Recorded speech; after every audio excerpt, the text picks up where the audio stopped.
ഏത് തെറ്റും അല്ല ഒരുവിധം പുറത്തു തരും, അല്ല ക്ഷമിക്കും. എന്ന് പറഞ്ഞാൽ ശിക്ഷ ആഖിറത്തിലേക്ക് വെക്കും. ഉപ്പാനും ഉമ്മാനും തൊട്ട് കളിച്ചാൽ ദുനിയാവ് തന്നെ കിട്ടും.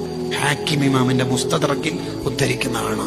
ഉമ്മയില്ലാത്ത പോരങ്ങ ആലോചിച്ച് നോക്കി. ഉമ്മയില്ലാത്ത വീട്. ഉമ്മാന്ന് വിളിക്കാൻ പറ്റിയ ഒരാൾ പോരക്കുണ്ടാവൽ എത്ര വലിയ നിയമത്താണ്. ഉമ്മയില്ലെങ്കിൽ ആ പൊരയില് AC, അടിപൊളി ബാത്റൂം, കുറെ മാർബിൾ, ഗ്രാനൈറ്റ്, ഇതിനെ കൊണ്ടെന്താ കാര്യം? ഉമ്മാന്റെ മുഖം നോക്കിയാൽ തന്നെ സ്വർഗല്ലേ? ഉമ്മാന്റെ മുഖത്ത് നോക്കി അജുമ്രം ചെയ്ത കൂലിയല്ലേ? ആ ഉമ്മയില്ലെങ്കിൽ തീർന്നില്ലേ നമ്മളെ വീടിനെന്ത് പ്രകാശമുള്ളത്? അവര് കുറെ കാലം നമുക്ക് വേണം. ഉപ്പന്റെ ഉമ്മന്റെ പൊരുത്തമാണ്. ഉപ്പാക്കും ഉമ്മാക്കും 1 രൂപ കൊടുത്താല് ഇസ്ലാം പറയുന്ന കൂലി എത്രയെന്നറിയാം?